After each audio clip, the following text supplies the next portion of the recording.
So ayan mga kabutingting, andito na tayo sa pag-home service natin dito sa Barangay San Roque. At yung may-ari nito mga kabutingting, doon sa in-upload ko kagabi na automatic washing machine na dalawa, isa lang ang may-ari nito. Ito naman ay dito pa rin sa Sugod. So tara, pasok tayo. So ayan, bali pasok tayo at ito yung katiwala dito, si Nanay. At dalawa na naman to mga kabutingting. Ito ay LG. Ito yung naiiba. Media naman ang tatak niyan. So unahin lang natin siguro itong LG.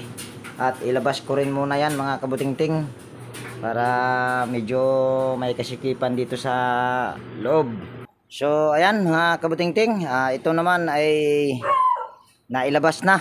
Bago natin yan isaksak ay, dahil kaparehas lang naman ito sa in-upload ko kagabi, ang brand nito ay TCL yan. So dito tayo una agad. So tatanggalin lang natin yung tatlong tornilyo para matanggal natin yung takip yan. Habang tinatanggal natin yung tornilyo ay mayroon lang tayong i-shout out Valdez Gilo, Bernardo Parcon, Visual Clip TV, Ish Peregrino, Watisda, Randy Trinidad, Noel Custodio, Rexpal TV, Mayeng Tik PH Official, Andy Rabino TV Tik, Horseshoe TV, Bullet Train Channel. Yan, mega love shout out po sa inyong lahat at maraming salamat po sa inyong walang sawang pagsuporta sa aking munting channel. Yan, at sa ating mga silent viewers, organic viewers, yan, hindi po ako magsasawang pasalamatan po kayo. Yan, mega love shout out po sa inyong lahat. Ayan na mga kabutingting, at mayroon akong nakita kaagad na nakapulupot. Kaya siya, ang reklamo kasi sa akin nito ay hindi daw umandar. At hahanap lang tayo ng masasandalan nito. So ayan, nakasandal na. So kung nakikita nyo, ayan oh, kaya siya hindi makaikot dahil yung may damit na nakapulupot. Siguro parang tingnan na lang natin kung ano yung nakapulupot. At babalik na rin pala natin ito para makuha natin yung nakapulupot.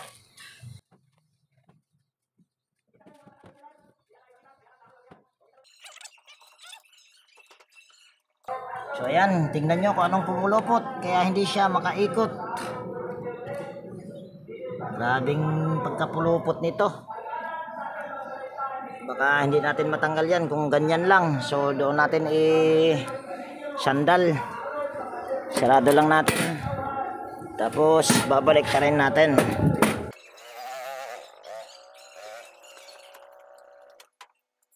So ayan, kitang-kita na yung ebidensya mga kabutingting. Kaya ito mga kabutingting ay kaya siya natanggal or pumulupot siguro ay sobra sa paglagay ng damit. Kasi ang automatic ay wala siyang spin cover, hindi katulad sa mga manual na mayroong spin cover. So ito ay ngayon natin. Grabing pagkapulupot naman ito. Pahirapan para yatang damit. Buti na lang ay hindi sira yung panbelt nito. Wala pa naman tayong mabilhan ng panbelt dito sa lugar namin.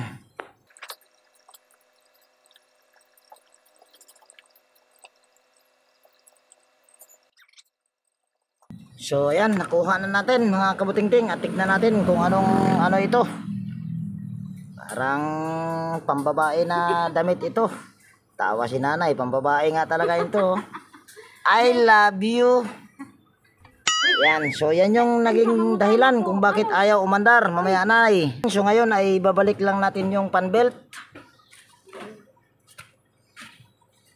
At yun lang yung problema.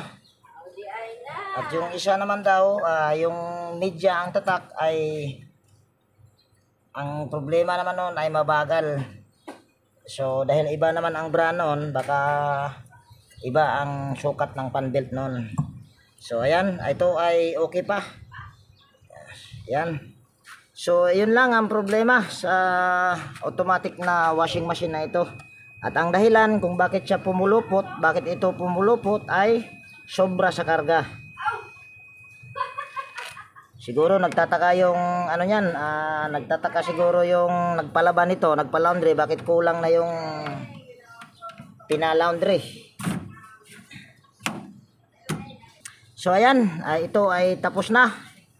At ibabalik lang natin yung takip, at yung pagbalik ng takip ay di ko na siguro ipapakita para mabilis lang, at i-continue ko itong video pag nailabas ko na yung isa, at ito naman ay papasok ko. So ayan mga kabutingting, nailabas ko na yung isa. Ang brand naman ito ay Media 10 kilograms, at may warranty ito mga kabutingting, 10-year warranty on motor and drum. Ang problema, napapansin ko bakit kaya ito yung board wala siyang warranty. So kayo nang bahalang magsumagot. So ang problema naman ito ay mabagal daw. So ngayon ay tatry natin ito. Saksak lang natin yung power cord.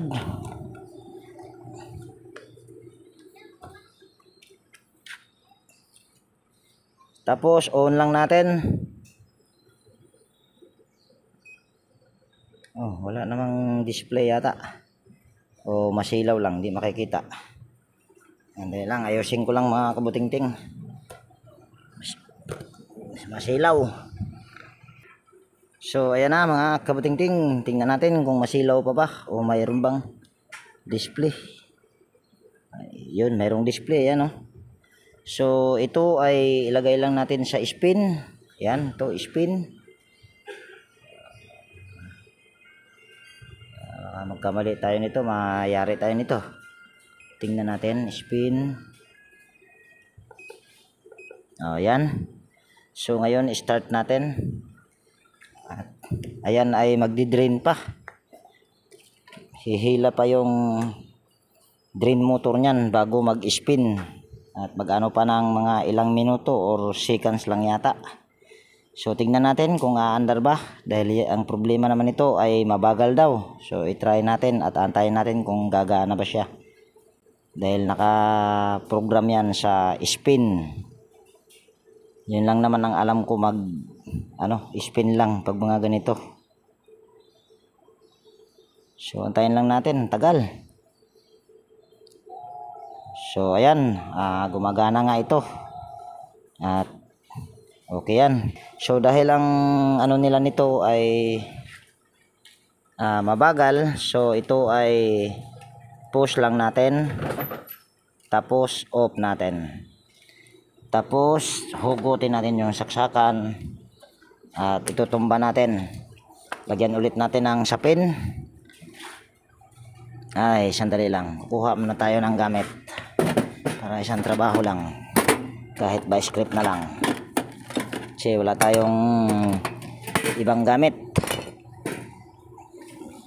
Pag bibili pa kasi ako ng mga gamit, mabigat na yung dinadala ko araw-araw. Yan ay hindi bumababa. Itong box ko, yung laman ay hindi bumababa yan sa, siguro nasa mga 13 kilos o baka aabot pa ng 15 kilos bawat araw-araw yan. So una lang natin gawin ito ay tanggalin lang natin ulit yung mga tornilyo dyan.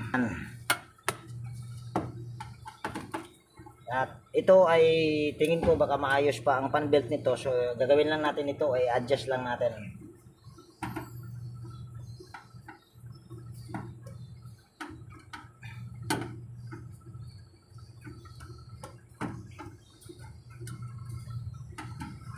Asa mo kumukuha ba dyan? Tawag na. Tawag na lang.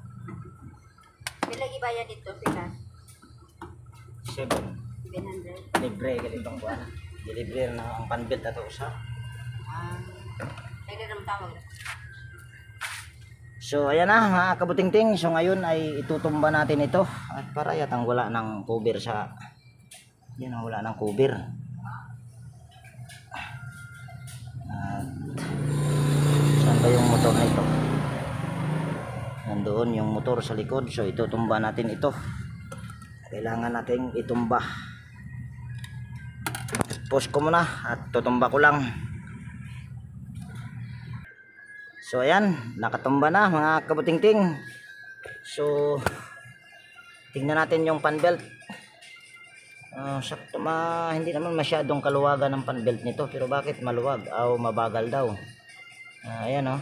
Pero mayroon siyang ano pa, malaki pa yung ano niya. So gagawin lang siya, siguro ang gagawin ko lang nito, i-adjust ko lang yung yan, yung dalawang tornilyo katulad nung kagabi ito. At ganun yung isa. So yun lang gagawin ko dito. Hindi na ako pinahirapan pa. Sana all.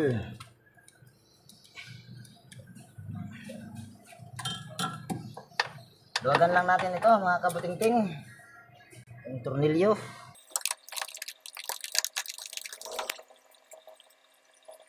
So yan, naluwagan na yung kabila. Sunod yung isa naman.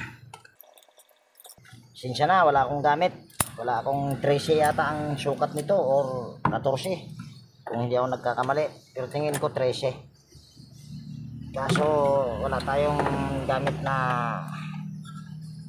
ganon, kaya vice grip lang ginagamit ko. Medyo mahirap nga lang. Maganda talaga dito ang gamit na pag makapunta ako ng Nubo, baka bibili ako ng gamit nito para hindi ako mahirapan. At tingin ko dito mga kabutingting maganda ito dahil yung ano niya, yung adjustment niya talagang sadyang may butas. So ito ay tataas lang natin. Tudong taas. Bakit lumuwag? Ano lumuwag? Bakit kaya? Ay, lagay natin ito. Lipat natin ito sa pinakataas. Ito ay nasa gitna nilagay, kaya lagay natin sa pinakataas. Hirap nga lang mga kabutingting pag mag-isa lang. Kaso pag kukuha naman tayong alalay, mura lang naman ako maningil. Nababawasan pa. Tanggal.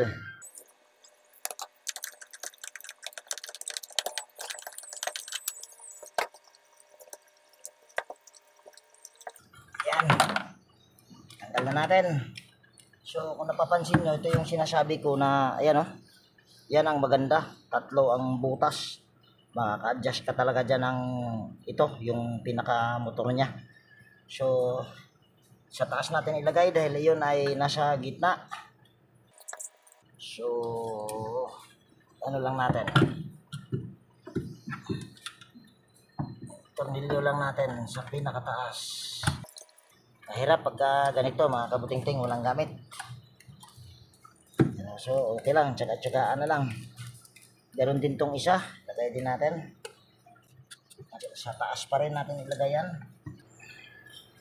Kita nyo ba yung ginagawa ko? Hirap ka, wala tayong taga-video. So bago natin yan higpitan ay lagay muna natin yung pan belt. Tapos adjust natin dito. So mamaya na natin yan. Higpitan muna natin yung isa. Kukuha lang tayo ng pangkalang mga kabutingting. Hirap. So ayan. Hindi Phillips, hindi flat screw yung gagamitin ko dito. So ito yung gagamitin natin. Yan.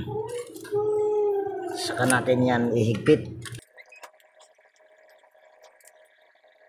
Mga kabutingting, para yatang hindi tumama yung paglagay sa kalang, yung plastic na nahulog kanina. Hirap. Yan. Saka natin yan iusob.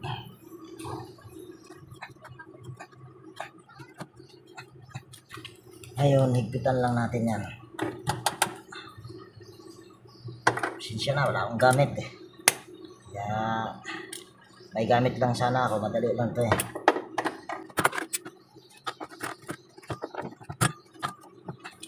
Nakakuha ako ng idea nito ay Serinato. sabi niya ay baka pwedeng talangan. Ayan, okay na siguro yan, kahigpit. Hirap pag isa lang, wala pang gamit. Bibihira kasi itong automatic.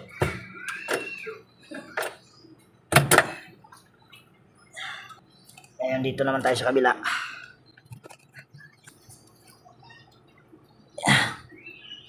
Ayan, okay na siguro yan.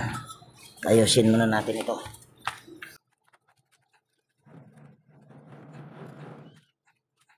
Higpitan natin.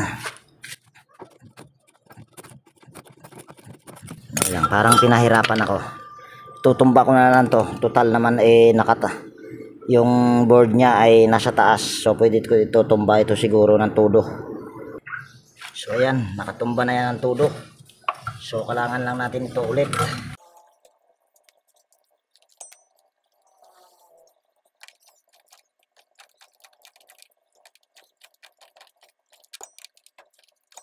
So ayan, nahigpitan na. At okay na siguro yan. Hindi na siya maluwag, hindi na rin mahigpit na mahigpit. Huwag rin nating higpitan na pahigpitan, baka mamaya hindi na makaikot yung motor or yung pulya nya. So ayan ay okay na yan. Ano? So higpitan pa natin yung kabila para sigurado.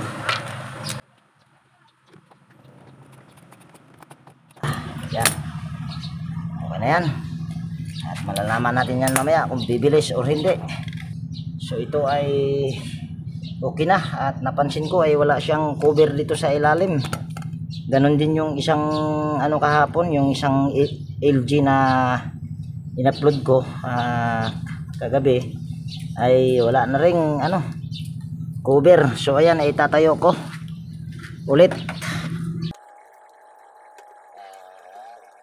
So ayan na, nakatayo na.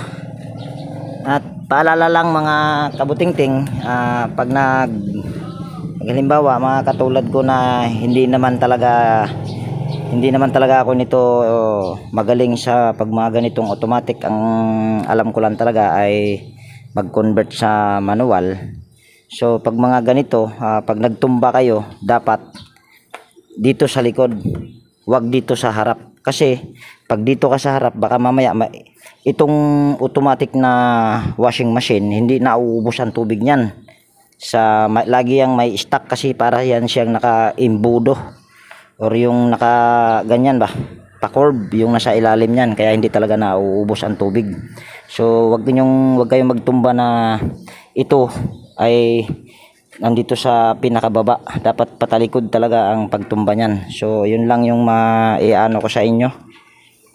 So siguro ay babalik na natin yung takip at papasubukan natin doon sa maglalaba kung bumilis ba or kung bibilis ba. So siguro ang pagkabit ng tornilyo hindi ko na ipakita dahil yun lang naman ang problema. In-adjust lang natin yung motor para humigpit. So ayan mga kabutingting, bali tatry namin at nilagyan namin ng tubig. So antayin lang natin mga kabutingting kung okayhan ba yung ginawa ko na in-adjust ko lang yung motor, kung bibilis ba at kung satisfied ba sila doon sa ginawa kong paraan na in-adjust ko lang yung motor. Kasi ang reklamo lang naman nila sa akin nito ay mabagal umikot. Yun nga ang ginawa ko ay in-adjust ko lang yung motor. So update ko na lang kayo mamaya pagka mayroon na siyang laman or pagka umaandar na or yung may umaandar na mayroon siyang laman. So ayan mga kabutingting, update ko lang kayo dito sa una kong ginawa. Ito ay hindi na sinubukan ni nanay dahil kita nyo naman na ang problema lang nito ay may nakapulupot lang. Pero ito naman ay pwede nating itry kahit wala siyang laman, kahit sa spin lang. Saksak lang natin yung power cord, tapos on lang natin ito, tapos dito tayo sa process. So ilagay lang natin sa spin, yan, tapos play natin, tapos antayin lang natin na iikot yung basket dahil ito nga ay pinaandar to ay hindi na daw gumagana. So nagka-idea ako kaagad. Ang suspect ko lang kasi noon ay pwedeng yung belt baka nasira. Ayun pala ay may nakapulupot lang. So antayin lang natin na Mama, yung tubig. umikot yung spin. Sige lang yan ay. Okay raw ito, big.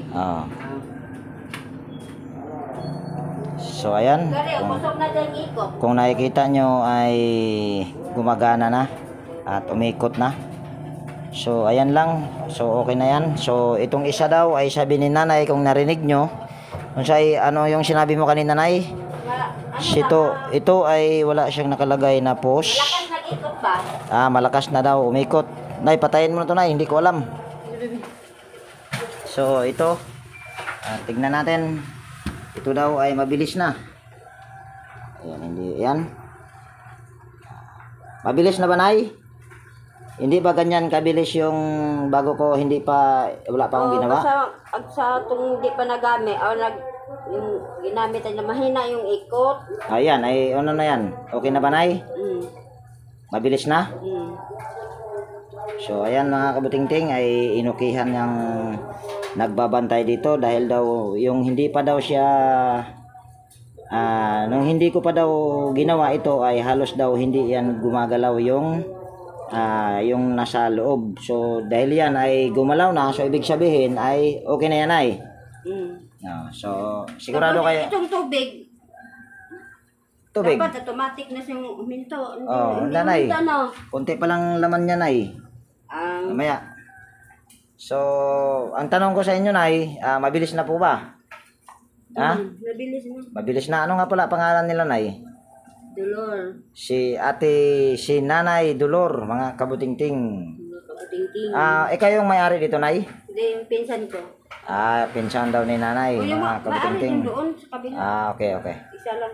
So, ayan mga kabutingting, ay okay na. At siguro ay dito ko na rin tapusin ang video natin sa araw na ito. At kung nagustuhan mo ito at kung mayroon kang natutunan sa mga bagong napadpad dito sa aking munting channel, pwede bang hilingin ko yung pag-like at pakishare na rin. At higit sa lahat, kung bago ka dito sa aking munting channel ay pwede bang hilingin ko yung pag-subscribe mo at pindutin mo na rin yung bell notification dyan para ma-notify ka pag mayroon akong mga bagong i-upload na video. So yan, laging nag-iiwan sa inyo nang ingat tayo palagi at God bless po sa ating lahat mga kabutingting. At baka mayroon pa tayong part 3 nito dahil mayroon pa akong home servicean kaso ay hindi pa nag-reply. So antayin ko lang yung reply niya.